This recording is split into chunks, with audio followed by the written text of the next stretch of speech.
Mari kita baca firman Tuhan. Saat ini saya ambil di dalam 1 Tesalonika pasal 4.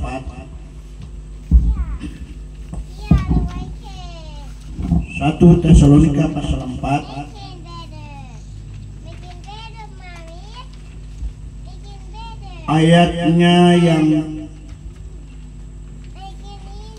ke-13 hingga ayat 18. 1 Tesalonika pasal 4 13 sampai 18, tapi kita baca saja satu ayat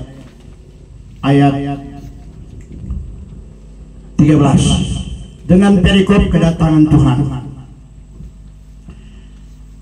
Firman Tuhan sebagai berikut. Selanjutnya, kami tidak mau saudara-saudara bahwa kamu tidak mengetahui tentang mereka yang meninggal, supaya kamu jangan berduka cita seperti orang-orang lain yang tidak mempunyai pengharapan.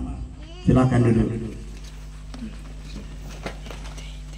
Bapak Ibu Saudara, sengaja saya bacakan firman Tuhan untuk kita renungkan secara bersama, lebih khusus daripada keluarga, di mana firman ini saya percaya memperingatkan keluarga Pelialu Suawa, karena memang surat ini ditulis oleh Paulus. Dia sampaikan kepada jemaat Tesalonika. Dia bilang begini, bahwa kami tidak mau saudara-saudara jemaat Tesalonika tidak tahu bahwa tidak mengetahui tentang mereka yang meninggal, supaya kamu jangan berduka cita seperti orang-orang lain yang tidak mempunyai pengharapan. Paulus tentunya tidak suka jemaatnya, yaitu jemaat Tesalonika, berduka kalau keluarga mereka meninggal, berduka seperti orang yang tidak ada pengharapan. Tapi saya percaya keluarga Pelialu Suawa, mereka ada pengharapan. Satu kali kelak ada perjumpaannya di dalam kerajaan sorga. Manakala Tuhan Yesus turun dari sorga, Dia akan menjemput keluarga dan saudara untuk bertemu dengan almarhumah Ibu Novina Pelialu di dalam kerajaannya yang kekal sorga, yang Dia sudah siapkan bagi kita semua. Dia sudah siapkan sorga. Orang akan tinggalkan dunia ini akan dibinasakan, dan di dalamnya orang-orang yang tidak diangkat, orang-orang yang tidak percaya akan tertinggal, akan mengalami murka Allah. Itu belum neraka nanti tahap kedua. Ayat yang ke-13 ini sekali lagi oleh Paulus jemaat, oleh Paulus keluarga Pelialu Suawa harus tahu, Vina dipanggil oleh Tuhan mau kemana? Dia akan ke surga, dan dia sudah bersama dengan Tuhan Yesus. Saya 4 kali bersama dengan keluarga ke rumah sakit, yang 3 kali berhasil. Pada saat kami berdoa, saya sendiri dengan keluarga, maka dia sadar. Walaupun sudah berapa jam, dia tidak sadarkan diri. Waktu saya mau berdoa, dia angkat kepalanya, dia mau duduk. Wes bilang, duduk Jo, tidur Jo, enggak usah duduk. Dan saya bilang, Vina, turang berdoa. Saya tahu bahwa saya sebagai kepala sidang, kepala jemaatnya, saya amat bertanggung jawab atas jiwanya.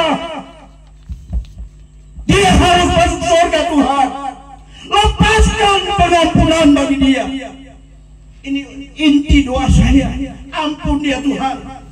Dia tidak sempurna dalam mengiring melayani Tuhan, tapi dia sudah berusaha Tuhan. Jangan lagi ingat-ingat.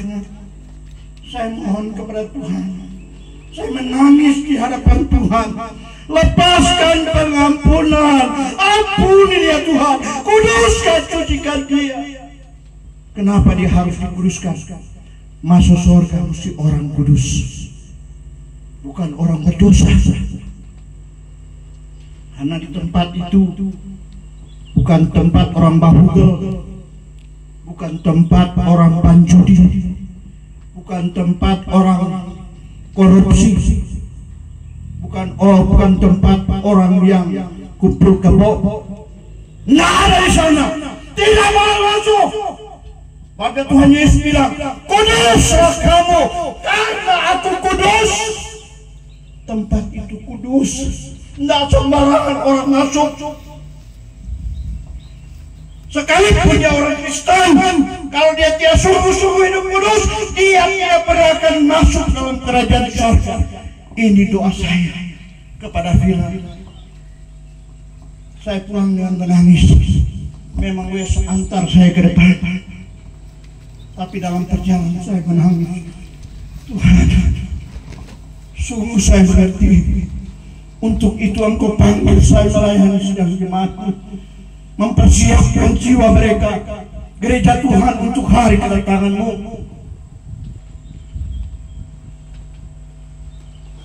Di dalam ayat yang ke-14, Paulus punya alasan. Kenapa dia bilang jangan berduka seperti orang yang tidak ada pengharapan. 14 dia bilang begini, karena jikalau kita percaya bahwa Yesus telah mati dan telah bangkit, maka kita percaya juga bahwa mereka yang telah meninggal dalam Yesus, saya garis bawahi di sini, mereka yang meninggal dalam Yesus. Karena banyak orang Kristen meninggal tidak di dalam Yesus. Ada yang sementara sempoyongan mabuk mati, nyala sempat panggil Tuhan semati neraka. Pun Tuhan punya pengadilan, dia ya dan amin.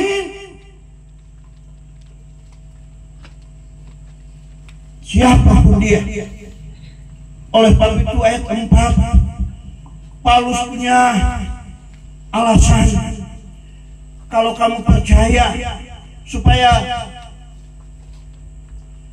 14, jikalau kita percaya bahwa Yesus telah mati dan telah bangkit, maka kita percaya juga bahwa mereka yang telah meninggal dalam Yesus akan dikumpulkan Allah bersama-sama dengan Dia. Ini orang yang mati. Hari ini sebagai gembala sidang, saya pastikan dia ada di surga. Saya sudah berjuang keras memohon pengampunan dari Tuhan. Memang banyak hal saya ingatkan dia sebagai adik saya. Cuma baca cerita kemarin, cuma mengarah mau cerita orang. Vina stop itu begitu, nggak bagus.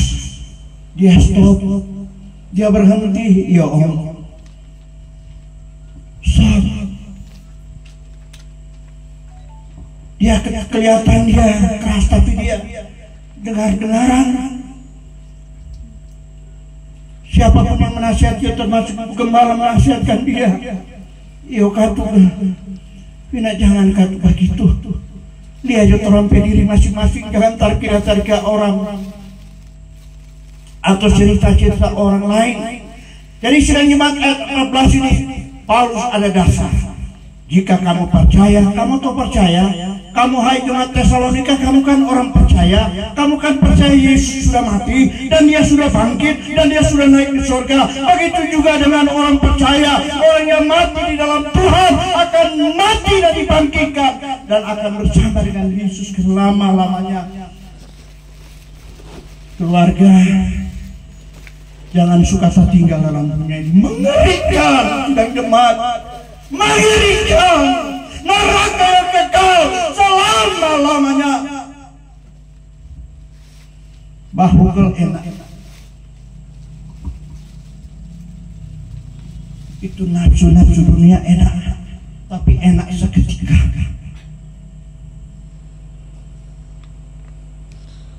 Tetapi itu neraka kekal selama-lamanya. Jangan suka masuk di dalamnya.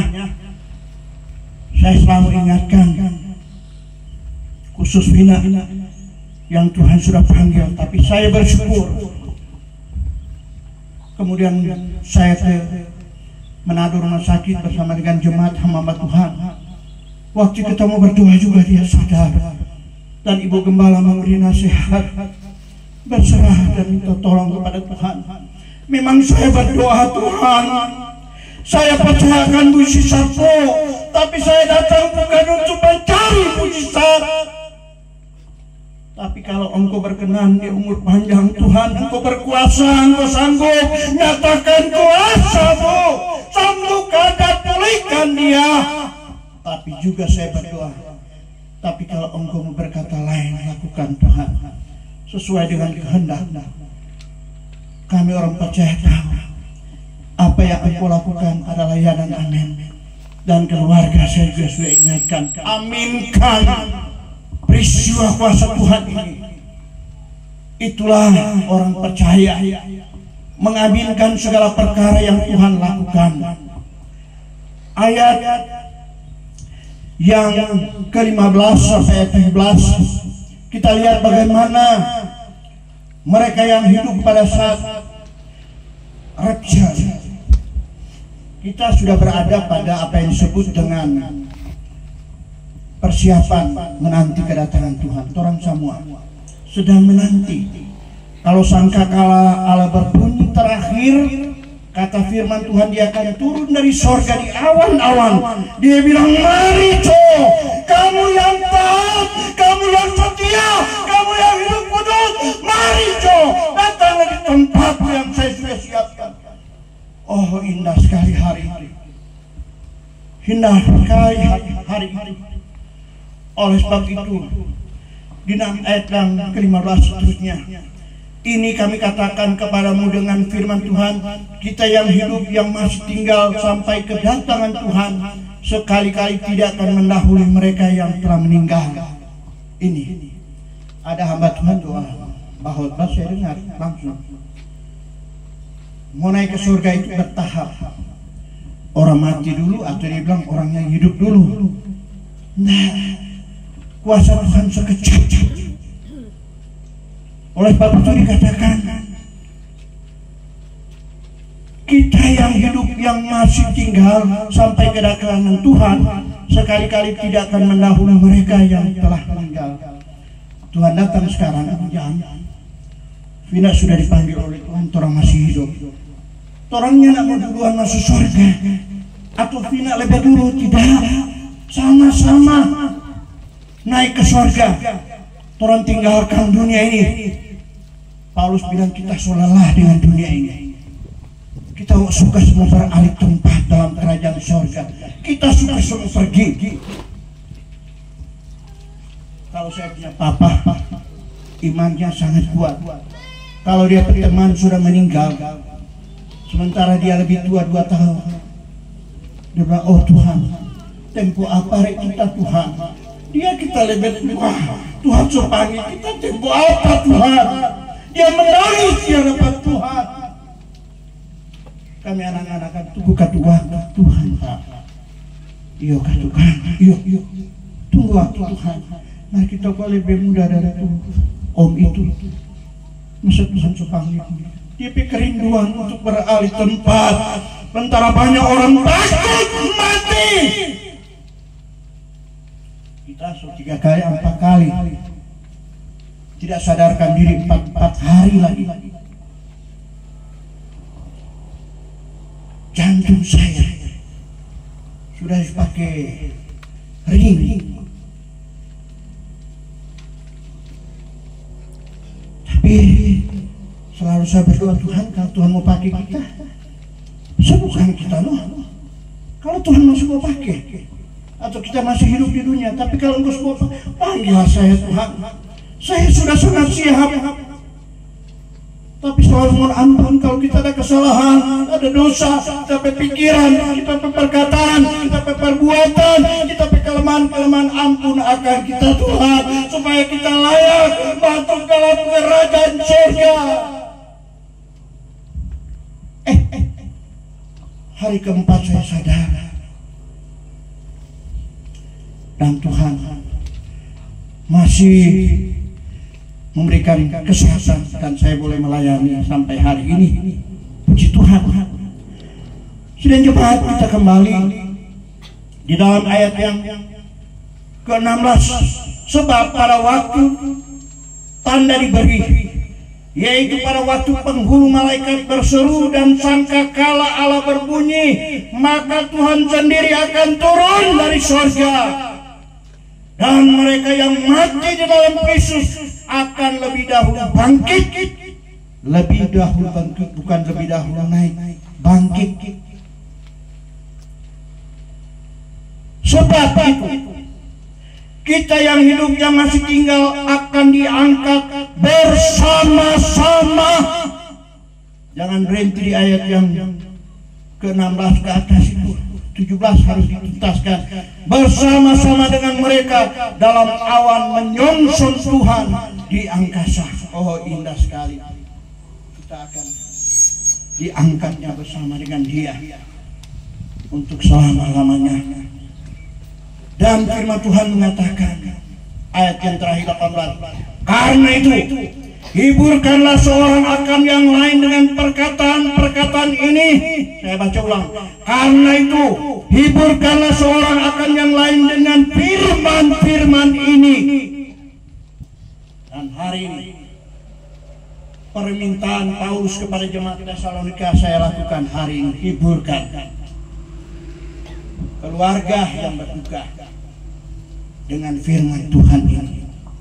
Dan karena memang doa kita secara bersama, Torah akan segera meninggalkan dunia ini, mempersiapkan diri. Persiapkan diri itu harus hidup kudus. Sekali lagi,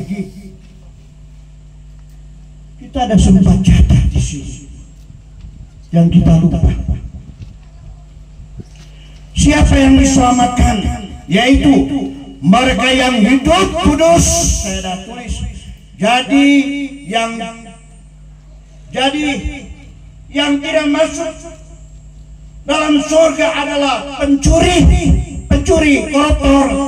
Gereja punya, negara punya, rakyat punya. Masuk neraka, nada ampun. Pendusta, pantau orang-orang bilang, nyanda masuk ke surga. Panghugel, kumpul kebo, bilang-bilang kawin nih mau kawin, mau tunggu Tuhan datang untuk membawa dia ke neraka.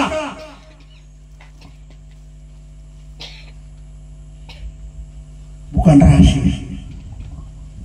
Saya sebagai lakukan prasidang, ada jemaat saya puluhan tahun saya ingatkan kawin Tuhan, hidup juga berkenan kepada Tuhan. Belum ada duit gembala, nggak perlu doi. Nanti saya penyembah jemaat ini, turun kumpul doi, turun belanja, habis perkataan makan bersama, you know, oke. Aduh mar.